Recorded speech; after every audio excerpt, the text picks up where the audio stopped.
Sumainyo ang Panginoon, at sumaiyo. ang mabuting balita ng Panginoon ayon kay San Mateo. Papuri sa iyo, Panginoon.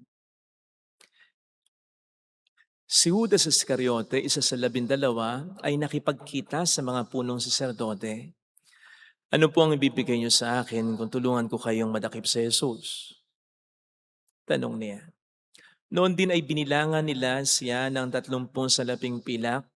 Mula noon humanap na si Judas ng pagkakataon upang maipagkanulo si Jesus. Dumating ang unang araw ng kapistahan ng tinapay na walang lebadura. Lumapit kay Jesus sa mga alagad at nagtanong, "Saan po niyo ibig na ipaghanda namin kayo ng hapunang Pampaskwa?" Sumagot siya, "Pumunta kayo sa lungsod at hanapin ninyo ang taong ito. Sabihin sa kanyang ganito ang ipinasasabi ng guro, malapit na ang aking oras. Ako at ang mga alagad ko'y sa bahay mo kakain ng hapunang Pampaskwa." Sinunod ng mga alagad ang utos ni Jesus at inihanda nila ang hapunang Pampaskwa. Nang gabing iyon, dumulog sa hapag si Jesus kasama ang 12 alagad. Samantalang sila'y kumakain, nangusap si Jesus. Sinasabi ko, isa sa inyo ang magkakanulo sa akin. Nanlumo ang mga alagad at isa't isa'y nagtanong sa kanya, "Ako po ba, Panginoon?" Sumagot siya, "Ang kasabay kong sumausaw sa mangkok ang siyang magkakanulo sa akin. Papanaw ang anak ng tao ayon sa nasusulat, ngunit sa aba ng magkakanulo sa kaniya, mabuti pang hindi na pinanganak ang tao ngayon." Si Judas na magkakanulo sa kaniya ay nagtanong din, "Guro, ako po ba?" Sumagot si Jesus, "Ikaw na ang nagsabi." Mga kapatid, ang mabuting balita ng Panginoon. Pinupuri ka namin, Panginoong Hesukristo. Welcome sa Our Lady of Lazaret Quasay Parish, kung saan ayos lang pong umiyak at samahan tayo ng mahal na ina sa pag-iyak at sa pagdarasal upang maging maayos ang lahat. Bukod kay Kristo, ang pinaka-focus po ng Miyerkules Santo ay si Judas, ang nagtaksil kay Kristo. Pero bakit nga ba nagawa ni Judas ito? Naitanong ko po yan kasi nasusurpresa ako sa maraming mga dahilang binibigay ng maraming tao tungkol dito. Una, nandiyan ang pagkasilaw ni Judas sa pera, kung kaya kahit sa halaga lamang ng isang alipin noon ay ibinenta niya ang Panginoon. Ang nag-trigger daw nito ay yung pagkaunsyame ng pagkuha ni Judas sa porsyento na makukuha niya sana sa halaga ng pagbibilan ng pabango na pinuhos nga po ni Maria sa mga paa ni Kristo. Not to mention yung pagkapahiya niya nang siya'y kontrahin ni Kristo. Meron namang nagsasabi na ito'y dahil sa ambisyon ni Judas. Frustrated ambition. Kasi ambisyon ni Judas na maging ingat yaman pa rin ni Kristo kapag si Kristo'y nag-ahari na sa mundong ito. Yung makalupang paghahari na may kaharian, may nasasakupan, may ari-arian. Mas malaki nga naman ang magiging kurakot na komisyon niya kapag nagkagayon. Kaya pinagtaksila niya si Kristo. Sapagkat feeling daw ni Judas, unang nagtaksil sa kanya si Kristo. Kasi finrustrate ang ambisyon nito. Kaugnay nito, ipinagkanulo daw ni Judas si Kristo para mapilitan nitong kumasa, lumaban sa mga itinuturing ni Judas at ng mga tao na nakalaban, katulad ng mga Pariseo, Skriba, matatanda ng bayan, siyempre mga Romano. Puro daw kasi pagkapatawad sa nagkakasala, pagmamahal kahit na sa kaaway, pagganti ng mabuti sa masama ang laging sinasabi at ipinapakita ni Kristo. Kaya napilitan na daw si Judas ipagkanulo si Jesus para mailagay sa isang mahirap na sitwasyon nang sa gayon ay lumaban na ang Panginoon. May nagsasabi naman ang dahilan daw ay obviously pumasok sa sistema, sa katauhan ni Judas si Satanas. And from then on, siyang nang nagdikta kay Judas.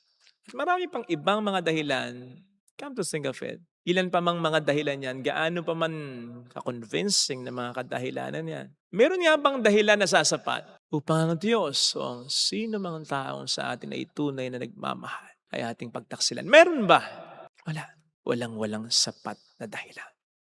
Kaya nga ako kung minsan, pinipigil ko na lang ang sarili ko, kapag may mga nagko-confess sa akin o nagko-confide na nagtaksil, nagrebelde sa Diyos, gumawa ng mga kasalanan, Minsan ang dahilan ay dahil sa ang Diyos sa kanila ay nagkulang, nagtaksil. May inaasahan sila, hindi tinupad ng Diyos, hindi binigay ng Diyos. Nagkulang daw ng paggabay ang Diyos, ng biyaya ang Diyos. Nagkasakit sila, sumadsad ang negosyo nila, nasira ang pamilya nila, something like that. Kaya sa Diyos ay nagtaksil, nagrebelde, nagkasala sila. As I said, pinipigil ko lang yung sarili ko. Pero sinasabi ko pa rin, sa maganda lang din naman ang paraan na, kapatid, hindi pa rin ito sapat na dahilan upang ang Diyos ay yung layuan, ipagpalit sa iba, pagtaksilan, upang ikay makagawa ng maraming mga kasalanan. Sapag sinisigurado ko sa iyo, kapatid, walang sino mang makapagmamahal sa iyo kahit nakatiting lamang ng pagmamahal ng Diyos sa'yo. Hindi ibig sabihin yung mga pangit na nangyayari sa may kinalaman ng Diyos o gusto ng Diyos, at hindi rin ibig sabihin na pinababayaan ka ng Diyos. Bakit ka magtataksil? Nagagalit, magtatampo sa Diyos? You see, alam po ninyo, nakikita ko na lang common denominator ng mga nagtataksil sa Diyos, nagkakasala sa Diyos, o sa asawa, sa kahit sino pa na mahal nila at nagmamahal sa kanila. Lagi itong may dahilan. Laging may dahilan kung bakit sila nagtaksil sa kanilang pinagtaksilan. At yung dahilan na yan ang pupuntiryahin yung kasalanan o pagkukulang ng kanilang pinagtaksilan. Naiintindihan ko naman. Bakit? Yun ang paraan nila para gumaan ang kanilang kasalanan. Ibabalik nila ang sisi sa kanilang pinagtaksilan. Kaya naiintindihan natin yan. Defense mechanism yan. Ang hindi ko maintindihan ay kapag yung pinagtaksilan ang siya pang naghahanap ng dahilan. Bakit siya pinagtaksilan? Why they keep on asking, saan ba ako nagkulang? Ano bang kasalanan ko? Siguro kung ginawa ko ito, kung ganito ang sitwasyon, hindi niya ako luloko, hindi niya ako pagtataksilan, hindi niya ako sasaktan. Stop it, kapatid. Tigil na. Sapagkat ang taksil ay taksil. Pagbali-balik ta rin mo man. Walang mali sa ginawa mo. Walang kulang sa mga binigay mo. Ang taksil ay talagang nagtaksil. Betrayers do what betrayers do. They betray sa kabila ng lahat ng mga ginawa at binigay mo. In fact, hindi mo kinakailangan maging perpekto para hindi ka pagtaksilan. Kasi kahit si Jesus na perpekto at ibinigay na ang lahat o lubusan, pinagtaksilan pa rin. Kaya wag mong isipin ang isipin, ano dahilan? Saan ba ka makukulta-utak mo. At wag mong paniwalaan ng paniwalaan ang mga dahilan ng binabato sa iyo, ng mga nagtaksil sa iyo. Baka mapaniwala ka lang ng mga ito. Imbis na magsisi sila ng todo sa pagtaksil na ginawa niya sa iyo. Tingnan po niyo si Jesus. Matapos siyang pagtaksilin ni Judas, his life went on. His mission went on. Hindi siya nagpa-apekto, gaano, hindi niya inisip, ba't ba ako pinagtaksilan? Ba't ba ako binenta? As a matter of fact, pagkatapos nito, hindi na mababanggit ni Jesus si Judas, if I'm not mistaken. Hindi dahil sa, hindi na importante si Judas sa kanya, sigurado ko importante pa rin si Judas sa kanya, sa kabila ng ginawa nito sa kanya. Hindi niya hinanap, pero hindi ibig sabihin, hindi niya naisip. The point is, hindi na niya inaksaya pa ang panahon niya sa pag-iisip, ano ba ang mali sa kanya? Ano ba ang kulang sa mga ginawa niya? Meron pa ba siyang dapat na ginawa para si Judas ay hindi nagtaksil sa kanya? Walang ganon. Sapagkat in the first place, wala namang dahilan na babagay na magja-justify sa pagtataksil ng sino man. Sapagkat ang pagtataksil ay ginagawa hindi sa kaaway, kundi sa isang mahal sa buhay, sa isang mahal mo, sa isang taong nagmamahal sa iyo. Sige nga, anong dahilan ang maaaring isipin mo that would justify such thing? Pagtataksil sa isang mahal sa buhay. Kung may mali siya, sabihin mo, pero hindi yung pagtataksilan mo. Hindi tama yun. Hindi maganda yun. Hindi makatao. Hindi makakristyano yun. Ito sana ang hilingin nating biyaya sa ating banal na pagdiriwang ngayon. Lagay natin ang ating kanang kamay sa tapat ng ating puso.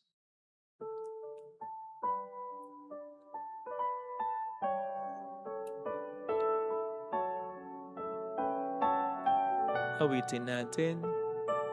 Alam kong may magagawa ang Diyos.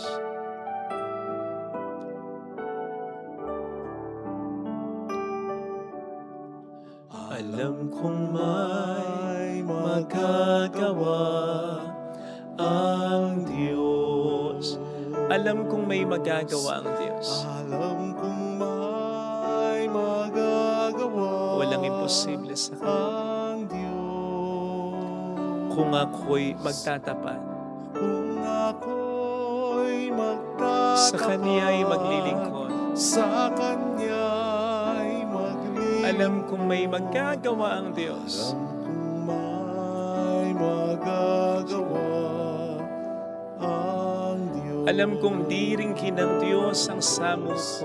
Alam kong sapagkat mahal niya. Diringgin ng Diyos ang samo ko. Alam kong diringgin ng Diyos ang samo ko. Alam kong diringgin ng Diyos ang samo ko.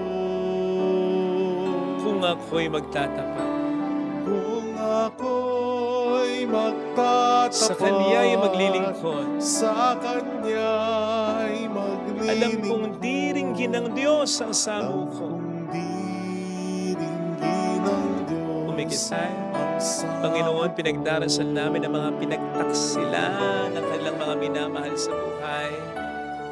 Masakit sigurado. Sapagkat hindi nila akalain ito. Masakit sigurado sapagkat ito ay galing sa hindi ibang tao. Pero sana they manage to move on at magtiwala sa iyo, Panginoon. Nagagabayan mo sila na makaahon. Na hindi dapat ma-stuck dito ang buhay nila. Pakikonsensya din naman po, Panginoon, ang mga nagtataksil. Makita nawa nila na walang dahilan ang pwede lang ibigay, na pwede mag-justify ng pagtataksil nila sa kanilang mahal sa buhay. Mayroong magandang mangyayari sa higit pa sa inaasahan mo kung magiging tapat ka sa Diyos. Kung magiging tapat ka sa kapwa mo, lalong-lalo na sa mga tao nagmamahal sa iyo. Masamang gumawa ng masama sa isang taong gumagawa sa iyo ng masama. Pero hindi kaya wala nang masasama pa sa pagtataksil mo sa tao. Binigay ang lahat sa iyo. Minahal ka ng todo. Pag-isipan mo, kapatid. Mali. Ay, hindi lang mali. Maling-mali. Papuri sa Ama, sa Anak, sa Espiritu Santo. Kaparan din sa unang-una, ngayon na magpakailanman, sa walang hanggan. Amen.